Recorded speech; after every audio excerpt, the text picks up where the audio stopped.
Hello everyone, welcome back to mentor on demand YouTube channel. अच्छा, आज जो हम पढ़ने वाले हैं that is very interesting S lotus case France versus Turkey 1927 का केस है। अब देखो, ये जो केस है ये इंटरनेशनल लॉ में सोवरेन स्टेट्स के बारे में कि उसकी जो पावर और वो जो कंट्रोलिंग एक्सरसाइज कर सकता है उसके बारे में ये पूरा केस बताता है, और कैसे इंटरनेशनल लॉ में कुछ इश्यूज आते हैं उससे रिलेटेड भी आज हम ये बात करने वाले। इस केस में काफ़ी अच्छा हाईलाइट किया गया था, इसलिए मैंने ये केस लिया है। अब अगर आपको नहीं पता हो कि सोवरेन स्टेट्स क्या होता है तो आप मेरे यूट्यूब चैनल के जो सेकंड पार्ट वाला वीडियो है उसमें देख सकते हैं। मैंने इसे बहुत अच्छे से एक्सप्लेन किया है। और इसी के साथ मैं आपको एक और चीज़ बताना चाहती हूँ कि देखिए, जैसे मैं आपको यहाँ पर एक एक केस और कुछ वर्ड्स और कुछ चीज़ें बताती हूँ, ठीक है, तो ऐसे ही अगर आप चाहते हैं कि मैं आपको पूरी तरह से पढ़ाऊँ, कोई भी एक सब्जेक्ट हो या कोई कोर्स हो या कोई भी तरीके के डाउट्स वगैरह भी आपको हो, तो आप मुझसे डायरेक्टली कनेक्ट कर सकते हैं। मेरी वेबसाइट का जो लिंक है वो आपको इस वीडियो के नीचे डिस्क्रिप्शन में मिल जाएगा। आप मेरी वेबसाइट पे जाइए और आप मुझे डायरेक्टली आप सेशन बुक कर सकते हैं और मुझे डायरेक्टली कांटेक्ट कर सकते हैं, ताकि आप कोई भी तरीके का सेशन, जैसे आपको कुछ भी समझना है, आप आराम से इजीली बुक कर सकते हैं। तो चलिए, आज हम देखेंगे एस लोटस केस। अब देखिए, सब्जेक्ट मैटर क्या है। Subject matter lays down the foundation of international law. Actual में ये इंटरनेशनल लॉ के फाउंडेशन से रिलेटेड केस था, जिसमें ये कहा गया था कि जो सोवरेन स्टेट्स होती है वो क्या कर सकती है, may act in any way they wish so long as they do not contravene an explicit prohibition.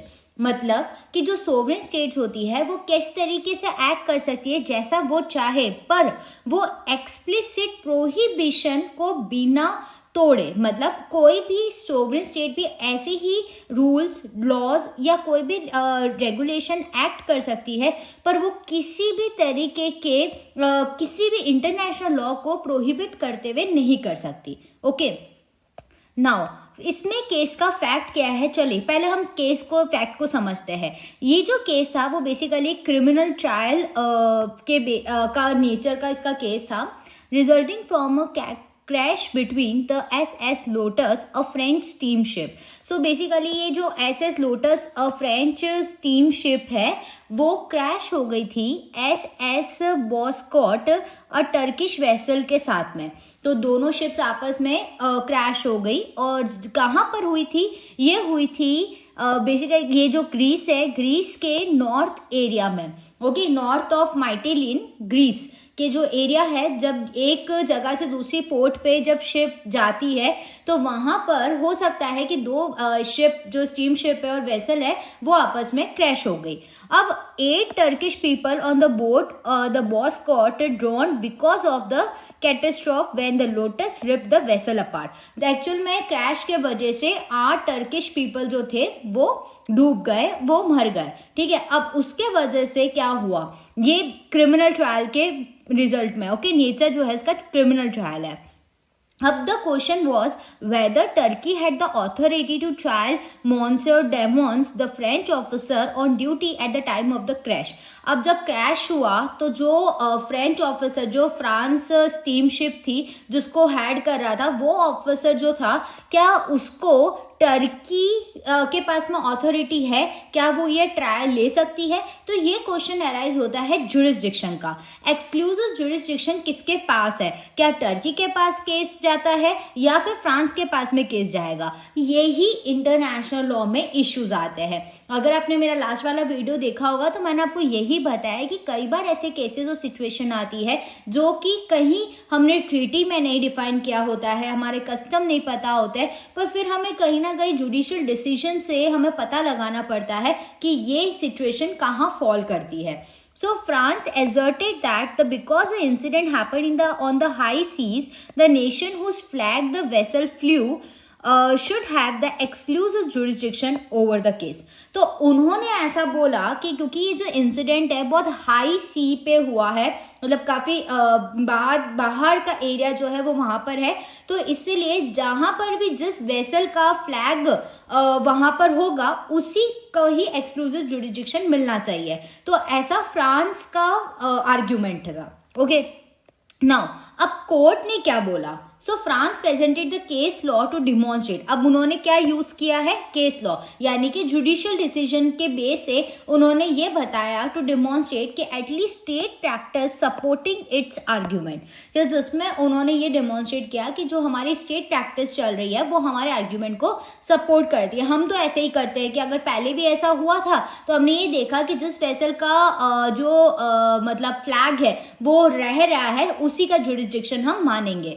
तो ऐसी सिचुएशन में however included ships flying the same states flag, क्योंकि वो सेम स्टेट का फ्लैग ही उस शिप पे फ्लाई कर रहा था, ठीक है। तो as a result the court rejected the France claim by a narrow majority, और इस वे से कोर्ट ने उस नैरो मेजॉरिटी के वजह से कि ज्यादा लोग इस बात से सहमत नहीं थे, इसलिए फ्रांस के क्लेम को रिजेक्ट कर दिया and declaring that there was no norm in international law to that effect, कि ऐसा इंटरनेशनल लॉ में कोई नॉर्म नहीं है। भले स्टेट की प्रैक्टिस हो सकता है कि फ्रांस अपनी डिसीजंस को, अपने ऐसे जुरिस्डिक्शन को डिसाइड करने के लिए ये देखती हो कि जिसका भी फ्लैग उस वेसल में फ्लू कर रहा है, फ्लाइंग कर रहा है, हम उसी का जुरिस्डिक्शन मानेंगे। पर इंटरनेशनल लॉ के इफेक्ट में ऐसा कोई रूल नहीं है। तो यहाँ पर दो सवाल उठता, सबसे पहला स्टेट प्रैक्टिस एंड द, यानी कि जो सोवरेन स्टेट है वो, और दूसरा आता है इसके अंदर इंटरनेशनल लॉ। तो अब हम किससे प्रायोरिटी दे रहे हैं? इंटरनेशनल लॉ को। क्यों? क्योंकि जो सोवरेन स्टेट और जो स्टेट प्रैक्टिस है वो इंटरनेशनल लॉ के चीजों को नहीं प्रोहिबिट करती, उसके ऊपर कोई भी तरीके का कॉन्ट्रावेंशन नहीं कर सकती। यही चीज हमने सबसे फर्स्ट वाले पॉइंट में पढ़ी थी जो यहाँ पर लिखी है। ये इसी को बताता है कि चाहे स्टेट प्रैक्टिस कैसी भी हो पर इंटरनेशनल लॉ को वो कॉन्ट्रावेंट नहीं कर सकती। अब देखो इससे हमें क्या पता चल रहा है, तो इससे कुछ प्रिंसिपल्स और कुछ बातें हैं जो हमें इंटरनेशनल लॉ के बारे में ज्यादा सीखने को मिलेगी। The first principle that emerges of the Lotus case is that a nation cannot exert its jurisdiction outside its borders unless authorized by an international treaty or a customary law।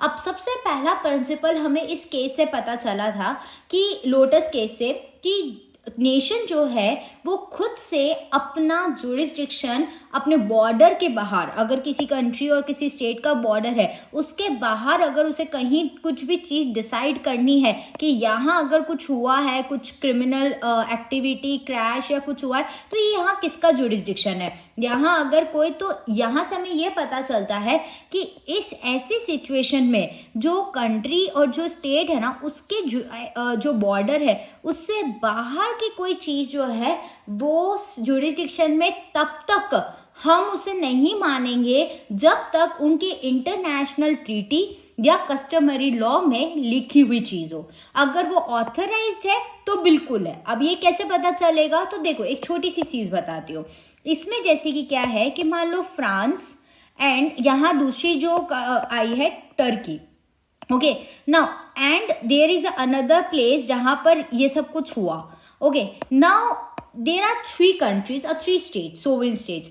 Now if there is an international treaty or a international agreement between these two countries or these 3 countries, by any chance if there is an international treaty in between these 3 countries, then or there is any customary law which is followed by like पहले से अगर कोई follow कर रहा है there the main officers of these countries, तो ऐसे case में आप अगर ट्रीटीज है और उसमें मेंशन्ड है कि दैट व्हेनेवर द बॉर्डर्स या जो भी जुरिस्डिक्शन डिसाइड होगा वो उनके इंटरनेशनल ट्रीटी में लिखा हुआ है, तब भी हम उसे क्या कर सकते हैं, मानेंगे, ठीक है, तब भी हम उसे मान सकते हैं, अदरवाइज नहीं। If it is mentioned in the international treaty कि that if anything happen after और exceeding a jurisdiction, then this situation will be solved through international treaty or the customary law। Otherwise no, nation के पास में ऐसा power नहीं है कि वो अपने बॉर्डर के बाहर जाकर कोई जुरिस्डिक्शन डिसाइड करे. This is the thing. Okay, now next is the second important principle emerges out of the Lotus case is that a nation may exert its jurisdiction in any subject inside its territory. Okay, this is normal as if okay, first thing if because क्योंकि हो सकता है कि जो video जो भी बच्चे देख रहे हो, स्टूडेंट्स देख रहे हो, might be they are very new to the law, और हो सकता है कि वो काफ़ी ज़्यादा बिगनर है और उन्हें नहीं पता है कि जुरिस्डिक्शन क्या होता है. तो उनके लिए मैं थोड़ा समझा देती हूँ. अदरवाइज ऐसा होगा तो I will make a new series on CPC, civil procedure code, for the jurisdiction definition. उन्होंने बहुत अच्छे से जुरिस्डिक्शन को समझाया है. So basically what is jurisdiction? Jurisdiction means the power of a court, the power and exercisable power of court. किसी भी court को अगर कहीं पे भी, हर कोर्ट का जुरिस्डिक्शन फिक्स है, like the power and the area जहां पर कोर्ट डिसीजंस दे सकता है. कोर्ट के पास में पेक्यूनरी जुरिस्डिक्शन होता है, like according to the money, जितना कितने अमाउंट और कितना मनी अगर किसी केस में इन्वॉल्व है तो उतना जुरिस्डिक्शन उस कोर्ट के पास में होता है ऑर्डर देने के लिए. ओके, फिर नेक्स्ट अगर कई बार उसका एरिया या उसका नेचर नहीं है, लाइक सिविल कोर्ट में क्रिमिनल केसेस फाइल नहीं हो सकते, ऑब्वियसली बात है, बिकॉज जुरिस्डिक्शन नहीं है. And the nature of the जो केस है वो भी बहुत ज़्यादा इंपॉर्टेंट होता है. So that's why jurisdiction is basically a area and the exercisable power of the court, वो कहाँ है और कितनी है. तो हर नेशन के पास में उसकी जुरिस्डिक्शन होती है अगर वो उसके टेरिटरी के अंदर कुछ हुआ हो. अब अगर ये जो शिप, ये जो वेसल का जो क्रैश हुआ है वो अगर फ्रांस के बॉर्डर में हो जाता फॉर एग्जांपल, तो डेफिनेटली फ्रांस के पास में जुरिस्डिक्शन होता. अगर ये अगर ऐसा जो क्रैश है वो टर्की के अंदर होता, तो टर्की के बॉर्डर पे होता, तो उनके पास में इसका जुरिस्डिक्शन आता. तो इसका कहने का मतलब है कि जो नेशन है उनके खुद का जुरिस्डिक्शन उनकी टेरिटरी के अंदर होता है, even if no express rule of international law allows to do so. अब भले इसका कोई एक्सप्रेस वे से नहीं लिखा हुआ है, ऐसा कहाँ लिखा हुआ है, नहीं, this is an implied and this is a Nations law.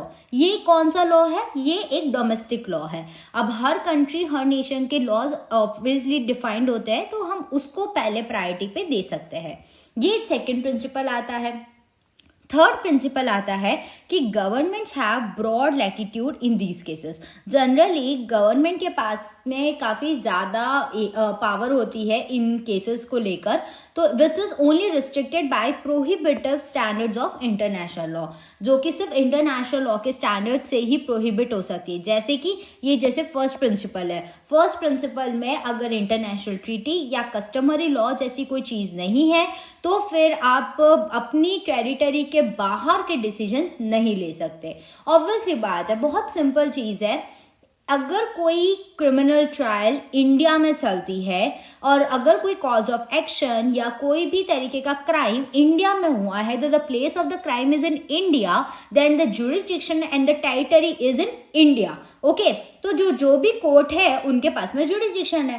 But for example, if the crime, the place of the crime और the cause of the action arises outside India, India के बाहर अगर होता है, देन तब jurisdiction जो है वो डिफर करेगा. कि अब फिर हम देखेंगे कि ये कैसा नेचर है, उसमें फिर जो गवर्नमेंट की पावर्स और वो है वो थोड़ी रिस्ट्रिक्टेड हो जाएगी, क्योंकि ये इंटरनेशनल लेवल पे चला जाता है. क्योंकि फिर उसमें हमें ये देखना पड़ता है कि place of business, cause of action, place of crime और द डिफेंडेंट कहाँ रहता है, ओके, एंड प्लेंटिफ रेजिडेंट कहाँ का है, वो सब चीज़ें मैटर करती है. और वहाँ पर किस चीज़ का जुरिस्डिक्शन है, क्या ये इंडिया में ट्रांसफर हो सकता है, क्या इंडिया के पास में ये जुरिस्डिक्शन या पावर है ऐसे केसेस को हैंडल करने की, ये सारी चीजें फिर बहुत मैटर करती है. So that will make the cases more complicate. That's why international case और इंटरनेशनल लॉ में सबसे बड़ा लूप होल यही है कि there is no clear cut definition या कोई डिफाइंड नहीं है कि that this is, there is not a black and white area, there is always a grey area in the national international law. Okay, so this is very very simple. अगर आप इसे इस वे से समझेंगे तो आपको बहुत अच्छे से समझ आएगा कि इंटरनेशनल लॉ में क्या वे से जा रहा है। अच्छा, अब मैं आपको मेरा वीडियो आज इसी चीज़ के बारे में ही है। आज मैंने एसएस लोटस केस इसलिए पढ़ाया ताकि आपको थोड़ा सा केस स्टडी के बारे में भी ध्यान हो, किस तरीके से लिखा जाता है। Because if you are the beginner in a law field, तो सबसे पहले हम एक सब्जेक्ट मैटर लिखते हैं, हम फैक्ट्स एंड इश्यूज बताते हैं केसेस की, and then in the last court की या जजमेंट या होल्डिंग बताते हैं कि इसमें क्या हुआ था। यही 3 पैटर्न रहता है किसी भी केस को लिखने का तरीका। दूसरी चीज इसके अंदर कि जब भी आप कोई केस पढ़ते हैं, जजमेंट्स पढ़ते हैं, तो उसे हमेशा इंटरप्रिटेशन एज जैसा लिखा गया है उसी वे से आपको इंटरप्रेट करना चाहिए, ठीक है। इन इम्प्लाइड वे से हमें इसे इंटरप्रेट करना चाहिए, और एक्सप्रेस वे से भी, जिसमें जैसे कि अगर जहां हमने अभी देखा कि एक्सप्रेस क्या है और इम्प्लाइड क्या है, तो इम्प्लाइड यहाँ पर यह है कि यहाँ पर जैसे इन्होंने इम्प्लाइड वे से ये लिखा है कि अगर भले कोई इंटरनेशनल लॉ में कोई चीज नहीं भी लिखी हुई है तो भी हम मानते यही है कि उस कंट्री का जो अगर इनसाइड टेरिटरी है, सब्जेक्ट अगर कोई इनसाइड टेरिटरी का है तो वो जुरिस्डिक्शन उसका मिलता है। पर ये एक्सप्रेसली नहीं भी हो तो भी ये इम्प्लाइडली हम इस चीज को मानते हैं। एक्सप्रेस क्या होता है? जो साफ तौर पे लिखा गया है। Okay, so these all are some keywords जो हम हमेशा लॉ स्टूडेंट को बताते हैं जो बहुत इनिशियल वे से पढ़ रहा है। एंड आई होप कि आपको ये इंटरनेशनल लॉ का हमारा 3rd पार्ट जो एसएस लोटस केस के बारे में है वो समझ आ गया होगा।